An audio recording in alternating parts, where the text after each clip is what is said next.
Bismillahirrahmanirrahim. Assalamualaikum warahmatullahi wabarakatuh. Alhamdulillahirabbil alamin. Allahumma shalli ala Muhammad wa ala ali Muhammad. Apa kabar teman-teman semuanya? Bertemu lagi dengan saya di channel Mahkota Hati.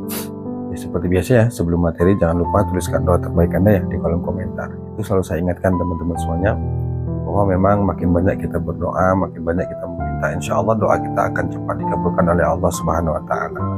Nah, caranya nanti seperti apa, bagaimana, itu urusan Allah. Yang penting tugas kita adalah terus berdoa, banyak meminta sama Allah, dan yakinlah bahwa doa-doa yang kita minta itu suatu saat pasti Allah kabulkan. Makanya tuliskan aja teman-teman semua.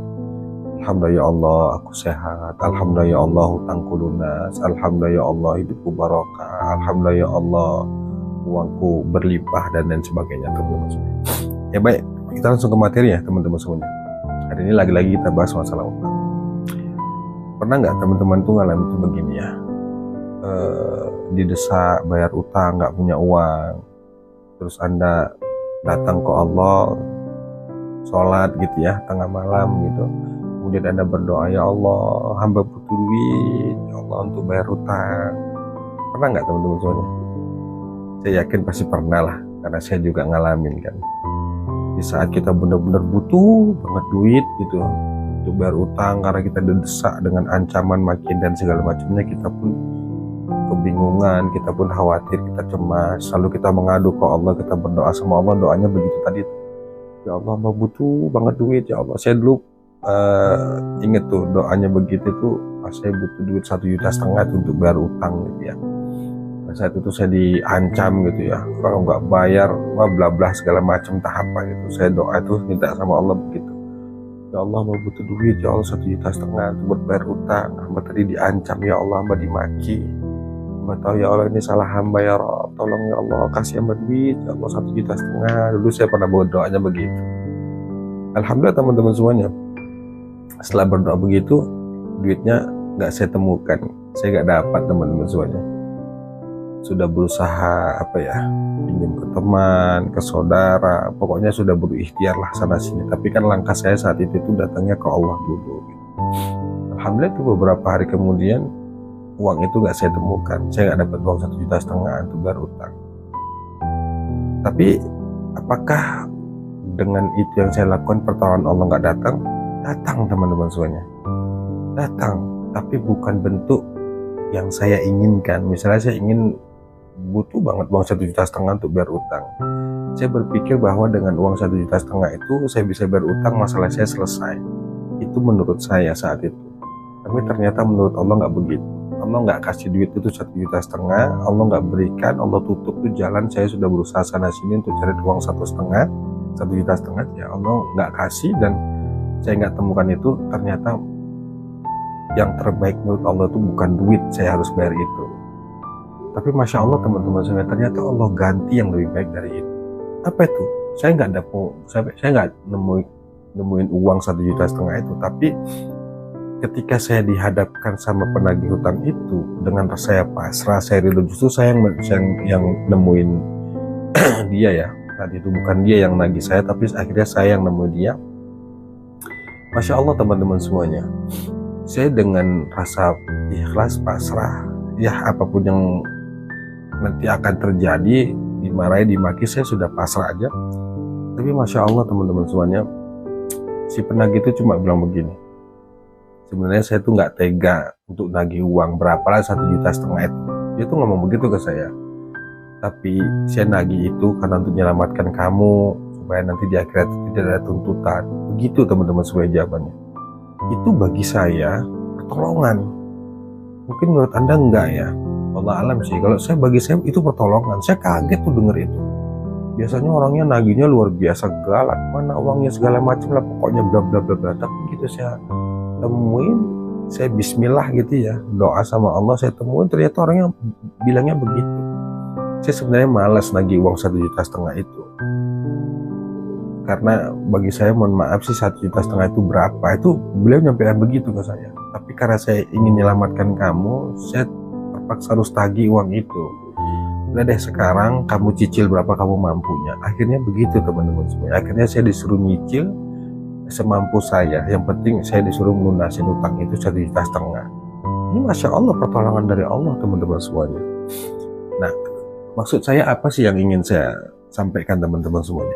Bahwa ternyata pertolongan Allah itu nggak mesti harus sesuai apa yang menjadi keinginan kita teman-teman semuanya. Yang penting tugas kita itu berdoa sama Allah, datang sama Allah. Perkara hasilnya nanti seperti apa, biarlah Allah yang tentukan. Seperti saya tuh, saya butuh banget uang 1,5 juta untuk bayar utang. Tapi ternyata yang menurut saya baik dengan uang 1,5 juta itu masalah selesai, ternyata nggak itu. Yang penting tetap jaga prasangka baik kita ke Allah, bahwa kalaupun kita sudah berusaha cari sana sini uang nggak ada, ya udah berarti Allah punya rencana yang lebih baik dari yang kita usahakan itu. Makanya sudah, tetap bergerak, tetap jalani, kemudian ya sudah pasrahkan ke Allah. Saya sering tuh begitu. Ya memang sih nggak serta-merta kejadian tuh seperti itu ya. Tetap aja kadang-kadang itu dimarahi, tetap aja kadang-kadang itu dia dimaki lah. Nggak selamanya itu ada selalu keajaiban, enggak. Tapi banyak hal yang saya pelajarin, saya merenung gitu ya dari perjalanan saya menyelesaikan itu semua. Akhirnya saya berpikir, oh iya ya, disitulah muncul kalimat saya tuh, semuanya itu harus nggak sesuai, semuanya itu tidak bisa harus sesuai dengan keinginan kita, karena Allah yang lebih tahu apa yang terbaik untuk diri kita. Yang terpenting kita itu adalah melatih baik sangka kita ke Allah, sabar kita, ridha kita, itu teman-teman semuanya. Jadi kalau saat ini Anda butuh banget duit, misalnya bayar kontrakan, bayar utang, ya minta ke Allah. Minta ke Allah, adukan semua keluhanmu ke Allah. Misalnya kamu butuh duit 50 juta kayak atau 1 miliar untuk bayar utang, ya udah doa ke Allah, ya Allah, hamba butuh banget uang 1 miliar ya Allah untuk bayar utang. Nggak ngerti harus bagaimana dan dari mana mencarinya ya Allah, tolong bantu ya Allah, bukakan jalan ya Rabb. Ya udah, Anda berdoa sama Allah. Berdoa sama Allah. Perkara nanti hasilnya seperti apa itu, endingnya kita kan nggak pernah tahu ya. Yang penting itu kita berdoa sama Allah, minta sama Allah, biarlah nanti Allah itu yang memberikan solusi itu. Bagaimana cerita di perjalanan kita dalam menyelesaikan masalah itu. Yang jelas, jauh hari sebelum masalah itu dihadirkan sama Allah, Allah juga sudah menyiapkan solusinya yang terbaik untuk diri kita dan sesuai kemampuan kita. Jadi Allah tuh nggak mungkin kasih masalah, kasih ujian itu di luar batas kemampuan, itu nggak mungkin teman-teman semuanya. Nah makanya saya selalu optimis menghadapi menjalani kehidupan ini ya. Setiap masalah yang saya hadapi itu saya selalu berkeyakinan bahwa insya Allah saya pasti mampu, insya Allah saya pasti bisa. Nah Anda pun harus begitu. Kalau Anda merasa sudah nggak tahan, nggak kuat, itu karena Anda terlalu memaksakan logika Anda. Anda melihat diri Anda, melihat pikiran Anda, padahal diri kita ini terbatas. Tapi kalau melihat kekuasaan Allah, bahwa Allah itu bisa melakukan segalanya dengan hitungan detik, Allah bisa hancurkan dunia ini, Allah bisa melakukan apapun yang Dia mau. Kalau kita berpikir ke sana, kita akan menghadapinya itu dengan iman, dengan keyakinan bahwa ya udah Bismillah ya Allah, mudah-mudahan kuat, mudah-mudahan insya Allah terlewati, insya Allah bisa, pasti begitu. Tapi kalau Anda memaksakan dari mana duitnya, apa iya ya, dari mana harus melakukan apa, nah, itu yang membuat jadi ribet, itu yang membuat kita jadi akhirnya putus asa, kemudian malas dan lain sebagainya. Karena memang ketika kita dihadapkan pada masalah itu, kita pasti malas, kemudian wah pokoknya semuanya lah mentalnya down gitu ya. Nah oleh karena itu caranya apa teman-teman? Itu tadi saya katakan, datang ke Allah, nggak ada cara lain. Datang ke Allah, berdoa ke Allah, adukan semua apa yang menjadi keluhan, masalah di hati itu tumpahkan ke Allah. Anda butuh duit misalnya, kayak saya katakan tadi 1 miliar untuk bayar utang, udah Anda berdoa sama Allah. Ya Allah butuh banget duit ya Allah, hamba pingin rumah, ya Allah hamba pingin mobil, ya Allah pingin apapun. Berdoa sama Allah. Perkara hasilnya nanti seperti apa, yang penting berdoa, minta sama Allah. Selanjutnya apa yang harus kita lakukan? Selanjutnya adalah kita pantaskan diri kita bahwa kita tuh benar-benar sudah layak menerima apa yang kita minta. Misalnya kita pingin banget utang kita lunas gitu ya, nggak punya utang, kita hidup berkelimpahan, ya kita pantasin diri bahwa diri kita ini memang layak jadi orang kaya, layak ditolong sama Allah, layak utang itu dijelaskan sama Allah, layak punya uang yang banyak. Caranya bagaimana? Belajar bagaimana mental orang kaya, bagaimana berpikirnya orang yang berlimpah, bagaimana cara berpikirnya orang itu utangnya supaya cepat lunas, harus begitu. Jadi kalau selalu mengandalkan amalan-amalan, tapi kita nggak berusaha untuk memperbaiki pola pikir kita, memperbaiki cara berpikir kita tentang sukses, tentang kaya. Ini berat teman-teman semuanya.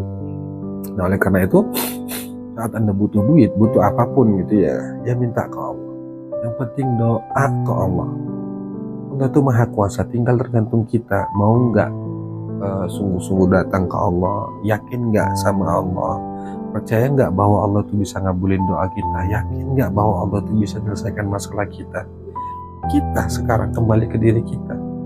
Allah itu sesuai dengan prasangka hambanya. Kalau kita berprasangka Allah itu pasti ngabulin doa kita, pasti lunasin utang, insya Allah pasti lunas. Tinggal perkara waktu, prosesnya seperti apa, bagaimana nanti, udah itu nikmatin saja, ikutin arahnya, ikutin jalurnya, nanti seperti apa takdir itu pada akhirnya Allah yang tentuin. Kita nggak usah berpikir ke sana, yang penting tugas kita itu terus belajar, terus memperbaiki diri, terus berusaha memperbaiki kedekatan kita sama Allah, ibadah kita, introspeksi, banyak minta ampun. Itu lebihnya tetap bergerak, tetap berusaha, tetap melakukan ikhtiar-ikhtiar yang sudah Allah perintahkan, baik ikhtiar langit ataupun ikhtiar bumi gitu ya. Dua-duanya itu harus juga kita lakukan, bukan hanya ketika kita pakai jalur langit, ikhtiar langit, kita nggak kerja, nggak benar, itu salah. Tetap lakukan ikhtiar dunia, bekerja, berdagang, tinggal kita kuatkan doa kita berpositif tinggi, kemudian kita bervisualisasi menjadi berkelimpahan. Banyak hal deh teman-teman semuanya. Nanti kedepannya insya Allah saya bahas pelan-pelan ya tentang ilmu berkelimpahan itu saya bahas. Dan di channel-channel lain juga banyak kok dibahas tentang ilmu pikiran, bagaimana menjadi orang kaya dan lain sebagainya. Itu teman-teman. Tapi yang intinya di akhir video ini saya ingin sampaikan bahwa apapun yang menjadi keinginan kita, hajat kita, doa kita, minta ke Allah. Minta ke Allah dan serahkan semuanya urusan ke Allah. Kalaupun kita sudah berusaha berikhtiar minta ke Allah dan Allah belum kasih jalan, satu hal, yakini bahwa Allah pasti punya rencana yang lebih baik dari apa yang kita pikirkan. Itu teman-teman semuanya. Wallahu a'lam bishawab. Wassalamualaikum warahmatullahi wabarakatuh.